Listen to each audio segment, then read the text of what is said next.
नमस्कार मंडळी, आपल्या सगळ्यांचं पुन्हा एकदा स्वागत आहे आपल्या चॅनलवर। आजचा दिवस खूप शुभ आहे आणि मंगलमय आहे, कारण आज आहे वटसावित्री पौर्णिमा। आजच्या या ब्लॉगमध्ये आपल्या दिवसाची सुरुवात महादेवांच्या पूजेने, त्यानंतर उंबरठा पूजन आणि या सणातील काही सुंदर क्षण तुमच्यासोबत शेअर करणार आहोत। चला तर मग सुरुवात करूया। आपण आता सर्वात आधी महादेवांची पूजा भक्तिभावाने करणार आहोत। पवित्र जल, दूध, बेलपत्र आणि फुलं अर्पण करून भोलेनाथांचा आशीर्वाद घेऊया। महादेवांनी कृपा आपल्यावर सर्वांवर कायम राहो, हीच मनापासून प्रार्थना। हर हर महादेव। आज वटसावित्री पौर्णिमा असल्यामुळे या दिवसाचे महत्त्व खूप विशेष आहे। या दिवशी विवाहित स्त्रिया आपल्या पतीच्या दीर्घायुष्यासाठी, कुटुंबाच्या सुखसमृद्धीसाठी व्रत आणि पूजा करतात। श्रद्धा, विश्वास आणि आपल्या संस्कृतीचं सुंदर प्रतीक म्हणजे वटसावित्री पौर्णिमा।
चला तर मग आता वेळ झालेली आहे उंबरठा पूजनाची।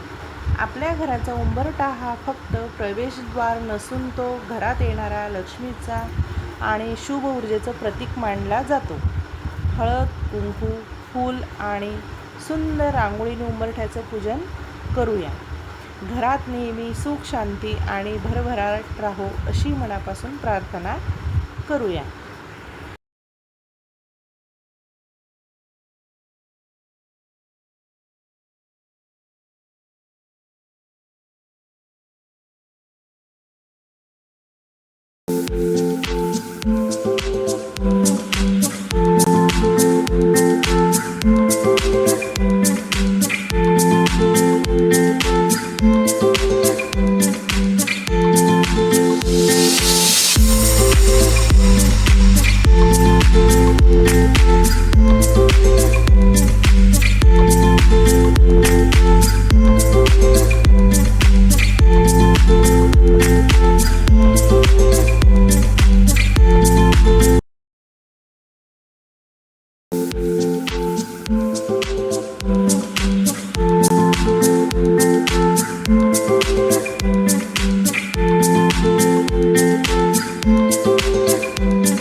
चला तर मग पुन्हा भेटूया अशाच एक सुंदर ब्लॉगमध्ये। तोपर्यंत नमस्कार आणि तुमचा दिवस आनंदात जाऊ।